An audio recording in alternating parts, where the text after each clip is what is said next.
দিছোঁ আমি out of 40 UPPL দলে 32টা জিকিব 8টাই থাকিল হাগ্ৰামা ডাঙৰীয়া এগেইনষ্টত আমি এনেকুৱা মানুহক কেণ্ডিডেট হিচাপে দিম হাগ্ৰামা এটাত আমাৰ কেণ্ডিডেটে যিমান পাৰ্চেণ্ট পাব তাৰ 30%ও নাপাব চাওক আমাৰ চৰকাৰে সন্মানীয় শ্ৰী প্ৰমোদ বড়ো ডাঙৰীয়াৰ নেতৃত্বত যোৱা 4.5 বছৰে BTCৰ উন্নতিৰ কাৰণে সকলো জাতি জনগোষ্ঠীক সামৰি পেলাই আমি যি পদক্ষেপ লৈছোঁ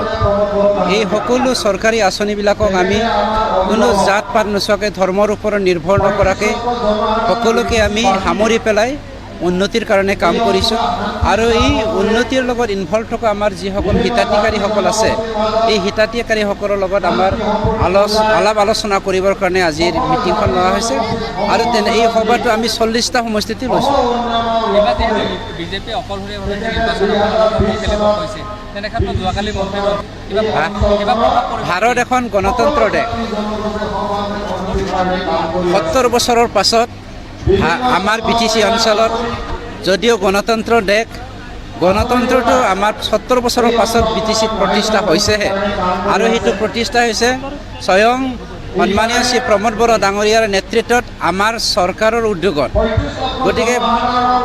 প্ৰকৃত গণতন্ত্ৰটো প্ৰতিষ্ঠা হোৱাৰ পাছত ভাৰত য'ত নেকি গণতন্ত্ৰ এখন দেশ সকলো পাৰ্টীয়ে আহি পেলাই ইয়াত আগভাগ ল'ব পাৰে আমাৰ ছেপ্টেম্বৰ মাহত ইলেকশ্যন হ'ব কাউন্সিলৰ ইলেকশ্যন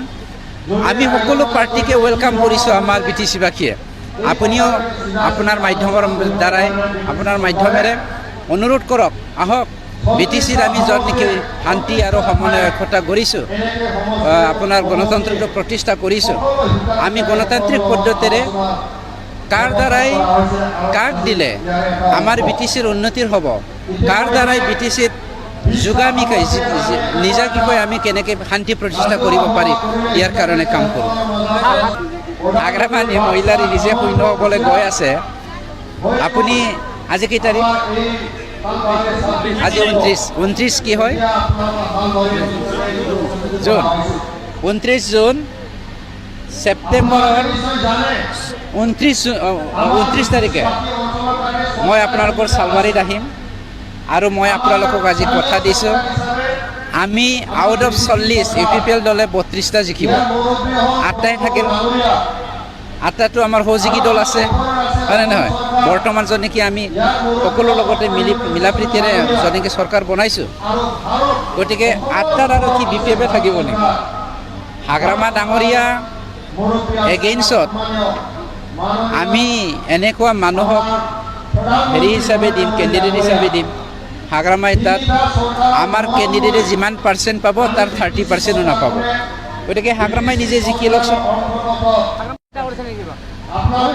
আমাৰতো ভাৰত এখন গণতন্ত্ৰ দেশ য'ত নেকি আৰু আমিও গণতন্ত্ৰটো প্ৰতিষ্ঠা কৰিবলৈ সক্ষম হৈছোঁ